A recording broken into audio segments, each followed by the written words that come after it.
મોરબીનો Machchhu dam તૂટ્યો હોવાની વાતો ચાલી હતી, જો કે તે તમામ વાતો માત્ર અફવા છે અને મોરબી વાસીઓએ ડરવાની કોઈ પણ જરૂર નથી અને અફવાથી પણ દૂર રહેવા માટે તંત્ર દ્વારા અપીલ કરવામાં આવી છે। મોરબીનો મચ્છુ ડેમ તૂટ્યો હોવાની વાત માત્ર અફવા છે અને મોરબીના મચ્છુ ડેમમાં કોઈ પણ પ્રકારની ક્ષતિ નથી।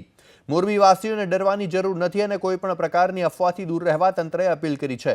રાજ્યના તમામ ડેમ સલામત છે, એક પણ ડેમ તૂટ્યો નથી અને આ પ્રકારની અફવાઓથી સાવધાન રહેવા અને સચેત રહેવા માટે તંત્ર દ્વારા અપીલ કરવામાં આવી છે।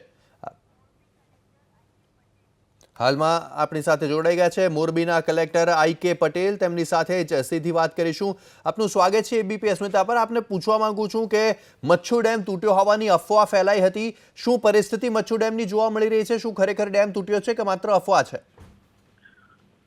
મચ્છુ ડેમ તૂટ્યો નથી, મચ્છુ ડેમના કોઈ દરવાજા પણ તૂટ્યા નથી। આ તદ્દન ખોટી અફવા છે।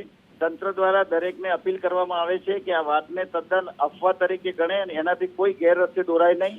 ડેમ સંપૂર્ણપણે સહી સલામત છે। અત્યારે ફક્ત ડેમમાંથી 5000-6000 ક્યુસેક જેટલું પાણી છોડવામાં આવી રહ્યું છે। આ તદ્દન ખોટી અફવા છે, એટલે લોકોને મારી વિનંતી છે કે લોકો આ અફવાથી ગેરરસ્તે દોરાય નહીં। જી જરૂરથી આપને પૂછવા માંગુ છું કે હાલમાં મોરબીમાં પણ વરસાદ સારા એવા માત્રામાં પડ્યો છે, ત્યારે લોકોને શું અપીલ કરશે તંત્ર? કેવી રીતે સચેત રહેવું જોઈએ?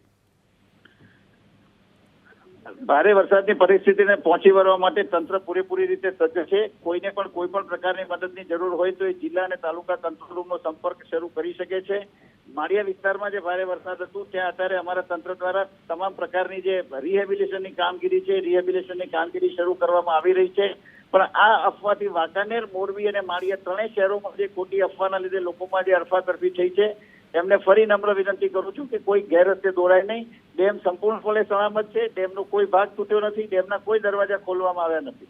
જરૂરથી આભાર આપનો એબીપી અસ્મિતા સાથે વાત કરવા બદલ। તો આ હતા મોરબીના કલેક્ટર આઈ.કે. પટેલ, કે તેમનું સ્પષ્ટપણે કહેવું છે કે મોરબીનો મચ્છુ ડેમ તૂટ્યો નથી, માત્ર અફવાઓ છે અને અફવાના કારણે લોકોમાં ભય ન ફેલાય, તેથી તંત્ર દ્વારા અપીલ કરવામાં આવી છે કે આવી કોઈ પણ પ્રકારની અફવા પર તેઓ વિશ્વાસ ન કરે અને ગેરમાર્ગે ન દોરાય।